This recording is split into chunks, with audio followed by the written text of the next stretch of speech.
High command ನಮ್ಮ ಪಕ್ಷದ ವರಿಷ್ಠರು ಸೂಕ್ತ ಸಂದರ್ಭದಲ್ಲಿ ಸೂಕ್ತ ತೀರ್ಮಾನ ತೆಗೆದುಕೊಳ್ತಾರೆ ಅಂತಕ್ಕಂಥ ಪದೇ ಪದೇ ನಾನು ಮೀಡಿಯಾ ಮುಂದೆ ಹೇಳಿದ್ದೀನಿ. ಸೊ ಆ ತೀರ್ಮಾನವನ್ನು ಅವ್ರು ತೆಗೆದುಕೊಳ್ತಾರೆ. ಅದ್ರ ಬಗ್ಗೆ ಜಾಸ್ತಿ ಚರ್ಚೆಗಳು ಬೇಡ. ಈಕ್ವೇಷನ್ಸ್ ಇರ್ಬೋದು. ಈಗ ನೋಡ್ರಿ 70 ಜನ ಶಾಸಕರು ಸಚಿವರಾಗ್ತಕ್ಕಂಥವ್ರು ಇದ್ದಾರೆ. ಅದರಲ್ಲಿ 50ಕ್ಕೂ ಹೆಚ್ಚು 3ಕ್ಕೂ ಹೆಚ್ಚು ಬೇರೆ ಗೆದ್ದಿರ್ತಕ್ಕಂಥವ್ರು ಇದ್ದಾರೆ. ಅವಕಾಶ ಸಿಗೋದೆಷ್ಟು 20 ಜನರಿಗೆ. ಸೊ ಆ ತರ ಇದ್ದಂತ ಸಂದರ್ಭದಲ್ಲಿ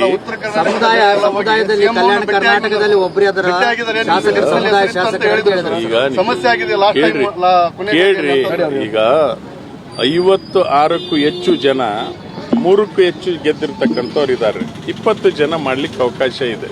ಸೊ ಈಕ್ವೇಷನ್ಸ್ ಇವೆಲ್ಲ ನೋಡಿ ಹೈಕಮಾಂಡ್ ಆಗಲಿ ವರಿಷ್ಠರಾಗಲಿ ತೀರ್ಮಾನ ತೆಗೆದುಕೊಳ್ತಾರೆ. ಹಾಗಾಗಿ ಆ ತೀರ್ಮಾನಕ್ಕೆ ನಾವು ಬದ್ಧರಾಗಿರ್ತೇವೆ. ಪಕ್ಷದ ಕೆಲಸ ಮುಂದೆ ಕೂಡ ಮಾಡ್ತೇವೆ. ಪಕ್ಷದ ಶಿಸ್ತಿನ ಸಿಪಾಯಿಯ ಕೆಲಸ ಮಾಡ್ತೇವೆ.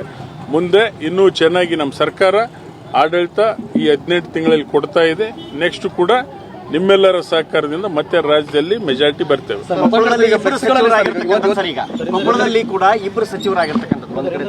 ಅವಕಾಶ ಜಿಲ್ಲೆಗೆ ಒಳ್ಳೆಯ ಅವಕಾಶ, 2-3 ಪೋರ್ಟ್ಫೋಲಿಯೋ ಸಿಗ್ತೈತೆ. ಇನ್ನು ಹೆಚ್ಚಿಗೆ ಅನುದಾನ ತರಲಿಕ್ಕೆ ಆಗ್ತದೆ. ಜಿಲ್ಲೆ ಅಭಿವೃದ್ಧಿ ಆಗ್ತದೆ. ಒಳ್ಳೇದಲ್ಲ. ಈಗ ಯಾವುದೇ ಮುನುಸಿಲ್ಲ, ಯಾರ ಬಗ್ಗೆ ನಮ್ಮ ಮುನಿಸಿಲ್ಲ. ನಮ್ಮ ಕೊಪ್ಪಳ ಜಿಲ್ಲಾ ನಾಯಕರಲ್ಲಿ ಯಾರ ಬಗ್ಗೆನೂ ಮುನಿಸಿಲ್ಲ, ಯಾರ ಬಗ್ಗೆನೂ ಇದಿಲ್ಲ. ಎಲ್ಲ ಒಗ್ಗಟ್ಟಿನಿಂದಿದ್ದೇವೆ, ಒಗ್ಗಟ್ಟಿನಿಂದ ಅಭಿವೃದ್ಧಿ ಪಡಿಸ್ತೇವೆ. ಸಿದ್ದರಾಮಯ್ಯ ಮಧ್ಯೆ ಮುನಿಸಿರ್ತಕ್ಕಂಥದ್ದು ತಮ್ಮ ಮತ್ತು ಸಿದ್ದರಾಮಯ್ಯ ಮಧ್ಯೆ ಮಾತಿನ ಚಕಮಕಿಗಳು ಕೂಡ ಆದವು. ಮಾಧ್ಯಮದ ಸೃಷ್ಟಿ. ಅವರು ನಮ್ಮ ಗುರುಗಳು, ರಾಜಕೀಯ ಗುರುಗಳು, ಅವರು ದೇವರು. ಅವ್ರ ಬಗ್ಗೆ ಮುನಿಸಿಲ್ಲ. ಈಗ ನಾನು ಹೇಳಿದೆ 70 ಜನ ಶಾಸಕರು ಎಲಿಜಿಬಲ್ ಇದ್ದಾರೆ. 20 ಜನ ಮಾಡ್ಲಿಕ್ಕೆ ಅವಕಾಶ ಇದೆ. ಅದಕ್ಕೆ ಈ ತರ ಕ್ವಶನ್ ಕೇಳಿರಿ.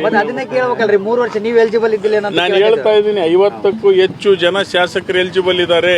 ಮಾಡ್ಲಿಕ್ಕೆ 20 ಅವಕಾಶ ಇದೆ. ಇನ್ನು ಉಳಿದವರು ಪಕ್ಷದ ವರಿಷ್ಠರು ಸ್ಥಾನಕ್ಕೆ ಈಗ ಆಶಾ ಮನೋಭಾವ ಇತ್ತು. ಕೊಪ್ಪಳಕ್ಕೆ ಸಿನ್ಸ್ 1952ಲಿಂದ ಅಗಡಿ ವೀರಪ್ಪಣ್ಣ ದಣ್ಯರು ಒಂದು 16 ದಿನ 17 ದಿನ ಸಚಿವರಾಗಿದ್ದು ಬಿಟ್ರೆ, ಇಲ್ಲ 16 ದಿನ ಬಿಟ್ರೆ ಒಬ್ರು ಆಗಿಲ್ಲ ಅಂತಕ್ಕಂಥದ್ದು ನಮ್ಮ ಜನರಲ್ಲಿತ್ತು. ಸೊ ಆಶಾ